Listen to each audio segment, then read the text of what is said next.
مسجد الحرام مکۃ المکرمہ اور مسجد النبوی مدینہ المنورہ سے خطبے کا اردو ترجمہ کے لیے ہمارے سوشل نیٹ ورک کو فالو کرنا نہ بھولیں اور اپنے دوست احباب کے ساتھ بھی ضرور شیئر کیجیے۔ خطبہ جمعہ مسجد النبوی، تاریخ 11 ربیع الثانی 1447 ہجری بمطابق 3 اکتوبر 2025 عیسوی۔ موضوع فخر و مباحت اور کبر و غرور کا انجام۔ خطیب فضیلۃ الشیخ صلاح البدیر حفظہ اللہ، ترجمہ انیس الرحمن نظام الدین۔ تمام تعریف اللہ کے لیے ہے، ایسی تعریف جو زمین و آسمان کو بھر دے۔ اللہ نے ہمارے لیے دین اور نعمت کو مکمل کیا، ہدایت سے نوازا، نفوس کی اصلاح کی اور انہیں درست کیا، خوب رزق عطا کیا، نوازش فرمائی اور نعمتیں عطا کی۔ میں گواہی دیتا ہوں کہ اللہ کے سوا کوئی معبود برحق نہیں، وہ اکیلا ہے، اس کا کوئی شریک نہیں، ایسی گواہی جو گواہی دینے والے کو ہر جگہ نجات دیتی ہے۔ اور میں گواہی دیتا ہوں کہ ہمارے نبی اور ہمارے سردار محمد اللہ کے بندے اور اس کے رسول ہیں۔ اللہ ایسی رحمت اور سلامتی نازل فرمائے آپ پر اور آپ کے اہل بیت اور صحابہ پر جس کی چمک کی روشنی دل کے اندھیرے کو دور کر دے، اور یہ رحمت و سلامتی اتنی بار ہو جتنی بار قافلے چلیں، بڑاؤ ڈالیں اور خیمہ زن ہو۔ اما بعد، مسلمانوں، اللہ سے ڈرو اور دنیا کی زندگی تمہیں دھوکے میں نہ ڈالے۔ دنیا اگر ملتی ہے تو آزمائش میں ڈالتی ہے، اور جب پیٹ پھیرتی ہے تو کمزور کر دیتی ہے۔ اگر کمال کو پہنچتی ہے تو گر جاتی ہے، اور اگر کشادہ ہوتی ہے تو ڈس لیتی ہے، اور اگر خوش کرتی ہے تو غمگین کر دیتی ہے۔ دنیا دراصل کبھی عروج اور کبھی زوال کا نام ہے، اور زندگی کبھی صحت اور کبھی بیماری کا۔ اللہ کا فرمان ہے، فرما دیجئے دنیا کا فائدہ بہت تھوڑا ہے اور آخرت بہتر ہے ان کے لیے جو تقوی اختیار کرتے ہیں، اور تم پر ذرہ برابر بھی ظلم نہیں کیا جائے گا۔ مسلمانوں، متقی اور عقل مند لوگ نعمتوں پر شکر، ذکر، حمد اور ثنا کر کے خوش ہوتے ہیں۔ وہ مال و دولت کی وجہ سے غرور میں مبتلا نہیں ہوتے، نہ دولت انہیں کھیل تماشوں کی طرف مائل کرتی ہے، نہ خوشحالی انہیں بگاڑتی ہے اور نہ مصیبت انہیں گھبراہٹ میں ڈالتی ہے۔ لیکن سرکش، عیاش اور اسراف کرنے والے لوگ نوازشوں پر اتراتے ہیں اور بندوں پر فخر جتاتے ہیں۔ ان کا طریقہ تکبر، فضول خرچی اور بڑائی جتانا ہے۔ ان کی عادت ہے کہ اپنے ارد گرد کے لوگوں پر فخر کرتے ہیں، مال و زر اور مویشیوں پر منافست کرتے ہیں، اور کثرت جائیداد اور اولاد کی طلب میں ایک دوسرے سے مقابلہ آرائی کرتے ہیں۔ وہ اپنے برابر والوں اور فقراء پر برتری جتاتے ہیں، کمزوروں کے دل توڑتے ہیں۔ یہ تکبر، غرور اور کم علم و بصیرت والوں کا وطیرہ ہے۔ وہ محروموں کے جذبات کا خیال نہیں رکھتے، مصیبت زدہ، متروک اور بے سہارا لوگوں کے دکھ کی پرواہ نہیں کرتے، مریضوں، آزمائش میں مبتلا لوگوں اور غمگینوں کی حالت کو خاطر میں نہیں لاتے۔ ان سب کا محرک یہ ہے کہ وہ سرکشی، تکبر اور لہو لعب میں مگن ہے، دنیا کی محبت میں غرق اور اس کی زیب و زینت سے دھوکے میں پڑے ہوئے ہیں۔ وہ خود کو بڑا سمجھتے ہیں اور لوگوں کو حقیر جانتے ہیں، شہرت اور نمود کے دلدادہ ہوتے ہیں۔ ان کی خوشی شکر کی خوشی نہیں ہوتی، غرور اور نشے کی خوشی ہوتی ہے۔ یہ افعال صرف اسی دل سے ظاہر ہوتے ہیں جو تکبر، جہالت اور ظلم سے بھرا ہو، جس سے تواضع رخصت ہو گیا ہو، غفلتوں نے اسے گھیر رکھا ہو اور اسے بیکار کے کاموں میں لگا دیا ہو۔ چنانچہ وہ اپنی ناک اونچی کرتا ہے، تکبر کرتا ہے، فخر جتاتا ہے، لوگوں کو حقارت سے دیکھتا ہے، ان کے درمیان اکڑ کر چلتا ہے اور ان سے تکبر کے لہجے میں بات کرتا ہے۔ شیطان برانگیختہ کرتا ہے تو فخریہ رویہ رکھنے والوں کے دلوں میں جوش، کیف و سرور اور ہیجان پیدا ہوتا ہے، جو انہیں خرچ میں نادانی، اسراف اور فضول خرچی پر آمادہ کرتا ہے۔ چنانچہ وہ گناہ میں خرچ کرتے ہیں، مال کو تکلف، شہرت، ریاکاری اور دکھاوے میں ضائع کرتے ہیں، اور اسے فخر و مباحات، بڑائی جتانے اور ایک دوسرے پر غلبہ حاصل کرنے میں لگاتے ہیں، اور مال کو انہی چیزوں میں برباد کر دیتے ہیں۔ اللہ عز و جل کا فرمان ہے، خوب جان رکھو کہ دنیا کی زندگی صرف کھیل تماشا، زینت اور آپس میں فخر و غرور اور مال و اولاد میں ایک دوسرے سے اپنے آپ کو زیادہ بتلانا ہے۔ ابن قیم رحمہ اللہ فرماتے ہیں، نعمت پر فخر یہ ہے کہ انسان اس کے ذریعے لوگوں پر اپنی بڑائی جتائے، انہیں یہ دکھائے کہ وہ ان سے زیادہ معزز اور بڑا ہے، پھر ان پر چڑھ جائے، ان کے دلوں کو غلام بنائے اور اپنی تعظیم و خدمت کی طرف انہیں کھینچے۔ اور وہ شخص جو شیخی خور، خرچیلا، آوارہ اور متکبر ہو، وہ اللہ کے نزدیک بھی مبغوض اور ناپسندیدہ ہے، اور لوگوں کے نزدیک بھی، خواہ وہ بات کو کتنا ہی مزین اور خوبصورت بنا کر پیش کرے۔ اللہ اللہ عز و جل کا فرمان ہے، یقیناً اللہ تعالیٰ تکبر کرنے والوں اور شیخی خوروں کو پسند نہیں فرماتا۔ اور فرمایا، اور زمین پر اترا کرنا چل، کسی تکبر کرنے والے شیخی خور کو اللہ تعالیٰ پسند نہیں فرماتا۔ قرآن نے کئی مقامات پر نعمتوں پر سرکشی، غرور، خود پسندی اور فخر و تکبر کے ساتھ اترانے سے منع کیا ہے۔ اللہ عز و جل کا فرمان ہے، اور اگر ہم اسے کوئی نعمت چکھائیں اس سختی کے بعد جو اسے پہنچ چکی تھی تو وہ کہنے لگتا ہے کہ بس برائیاں مجھ سے جاتی رہیں، یقیناً وہ بڑا ہی اترانے والا شیخی خور ہے۔ ابن عباس رحمہ اللہ فرماتے ہیں، یعنی جو میں نے اسے وسعت دی ہے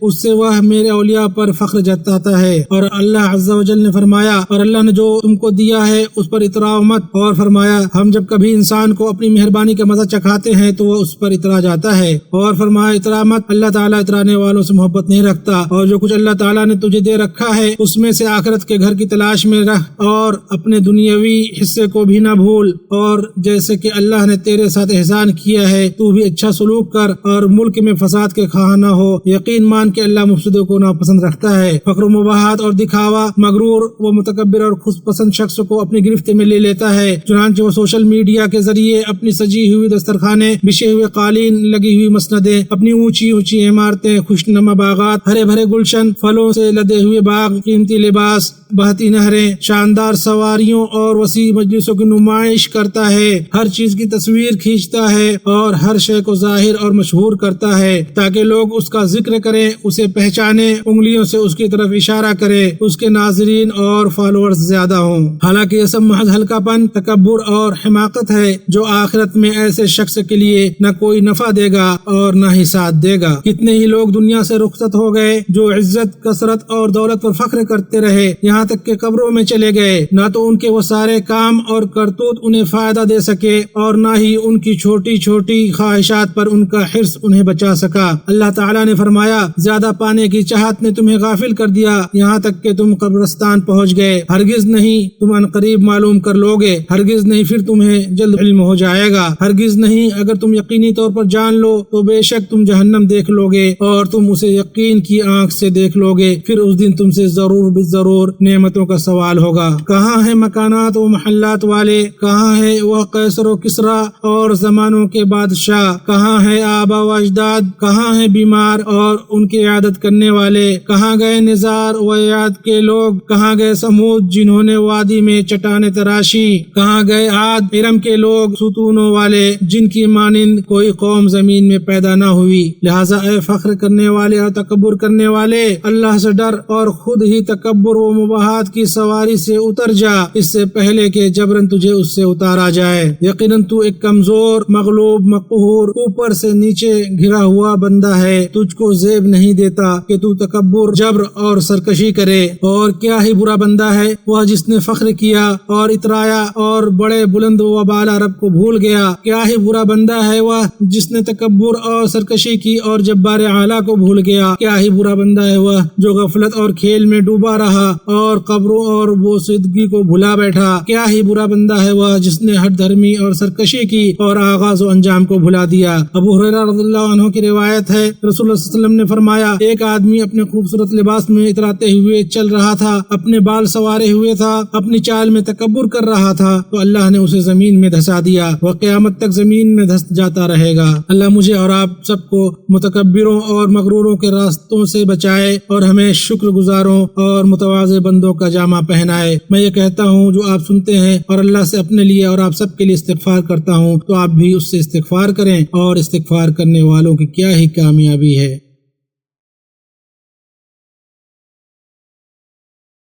ہر قسم کی تعریف اللہ کے لیے ہے، اس نے اسے پناہ دی جس نے اس کے لطف و کرم کی پناہ لی، اور میں گواہی دیتا ہوں کہ ایک اللہ کے سوا کوئی معبود برحق نہیں، اس کا کوئی شریک نہیں۔ اس نے اپنے لطف و کرم سے اسے شفا دی جو اپنی بیماری کے علاج سے مایوس ہو چکا تھا، اور میں گواہی دیتا ہوں کہ ہمارے نبی اور سردار محمد اللہ کے بندے اور اس کے رسول ہیں، جس نے آپ صلی اللہ علیہ وسلم کی پیروی کی وہ ہدایت پر رہا، اور جس نے آپ صلی اللہ علیہ وسلم کی نافرمانی کی وہ گمراہی و ہلاکت میں گرا۔ اللہ درود نازل کرے آپ پر، آپ کے آل و اصحاب پر، اور پے در پے سلامتی نازل کرے۔ اما بعد، اے مسلمانوں، اللہ اللہ کا تقوی اختیار کرو، اس سے خوف کھاؤ اور اس کی اطاعت کرو اور نافرمانی نہ کرو۔ اللہ کا فرمان ہے، اے ایمان والو اللہ تعالیٰ سے ڈرو اور سچوں کے ساتھ رہو۔ مسلمانوں، شریعت نے خوبصورت اور شاندار کپڑے اور لباس زیب تن کرنا اور عمدہ گاڑی و سواری پر سواری کرنا مباح کیا ہے۔ چنانچہ اپنے شایان شان عمدہ اور صاف ستھرا کپڑا پہنو، اس کی سواری کرو جو تمہارے حسب حال ہو، لوگوں سے ملتے وقت اور بھائیوں کی باہمی زیارت کے وقت زینت اختیار کرو، اور اللہ تعالیٰ نے تم پر جو نعمتیں، عنایتیں اور احسانات کیے ہیں ان کا اظہار کرو، بغیر دکھلاوے، اسراف، تکبر، ناز، فخر اور اپنے سے کمتر کو حقیر سمجھے بغیر۔ عمرو بن شعیب عن ابی عن جدہ سے روایت ہے کہ رسول اللہ صلی اللہ علیہ وسلم نے فرمایا، بغیر دکھلاوے اور اسراف کے کھاؤ پیو، صدقہ دو اور پہنو، اللہ پسند کرتا ہے کہ اس کی نعمت اس کے بندے پر دکھے۔ اسے احمد نے روایت کیا ہے۔ اور ابو الاحوص اپنے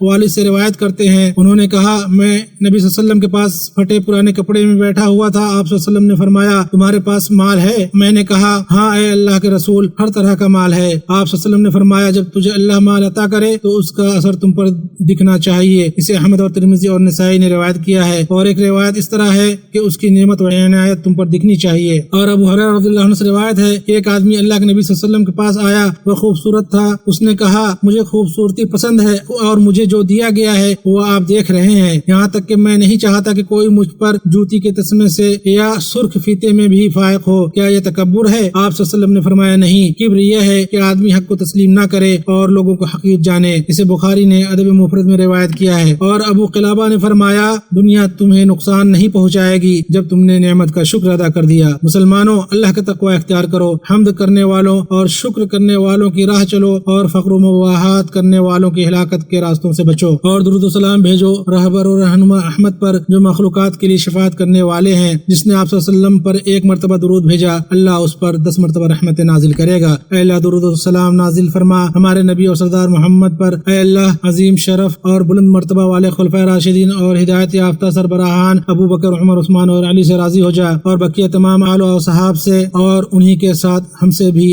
اے کرم کرنے والے، اے بہت عطا کرنے والے، اے اللہ، اسلام اور مسلمانوں کو غلبہ عطا کر، شرک اور مشرکوں کو پست کر، دین کے دشمنوں کو تباہ کر، ہمارے ملک اور مسلمانوں کے ملکوں کو سازش کرنے والوں کی سازش، مکر کرنے والوں کے مکر، کینہ پروروں کے کینہ اور حاسدوں کے حسد سے محفوظ رکھ اے رب العالمین۔ اے اللہ، اس ملک کو پرامن بنا۔ اے اللہ، ہماری سرحدوں کی حفاظت فرما اور ان پر تعینات ہمارے سپاہیوں کی حفاظت کر اے رب العالمین۔ ان کے مردوں کو شہیدوں میں قبول کر اور ان کے زخمیوں کو شفا دے اور انہیں ان کے اہل خانہ تک صحیح و سالم پہنچا اے رب العالمین۔ اے اللہ، ہمارے سربراہ اور حکمراں خادم حرمین شریفین کو اپنی مرضی اور منشا کے مطابق عمل کی توفیق دے، انہیں نیکی و تقوی کی راہ پر چلا، انہیں اور ان کے ولی عہد کو اور تمام مسلم حکمرانوں کو اس بات کی توفیق دے جس میں اسلام کی سربلندی اور مسلمانوں کی درستی ہو اے رب العالمین۔ اے اللہ، ہمارے مریضوں کو شفا دے، ہمارے آزمائش میں پڑے لوگوں کو عافیت دے اور ہمارے مردوں پر رحم فرما اے رب العالمین۔ اے اللہ، فلسطین میں ہمارے بھائیوں کو ظالم سرکشوں اور غاصبوں پر غلبہ عطا کر۔ اے اللہ، مسجد اقصی کو غاصب یہودوں کی مصیبت سے پاک کر۔ فلسطین میں ہمارے لوگوں کی حفاظت فرما، ان کے شکستہ کو جوڑ دے، انہیں جلد غلبہ عطا کر، ان کی لغزشیں کم کر، ان کی مصیبت ختم کر، ان کے قیدیوں کو رہا کر، ان کے مریضوں کو شفا دے، ان کے مردوں کو شہیدوں میں قبول کر اے رب العالمین۔ اے اللہ، ہماری دعا کو سن لے اور قبول کر لے اے کریم، اے عظیم، اے رحیم۔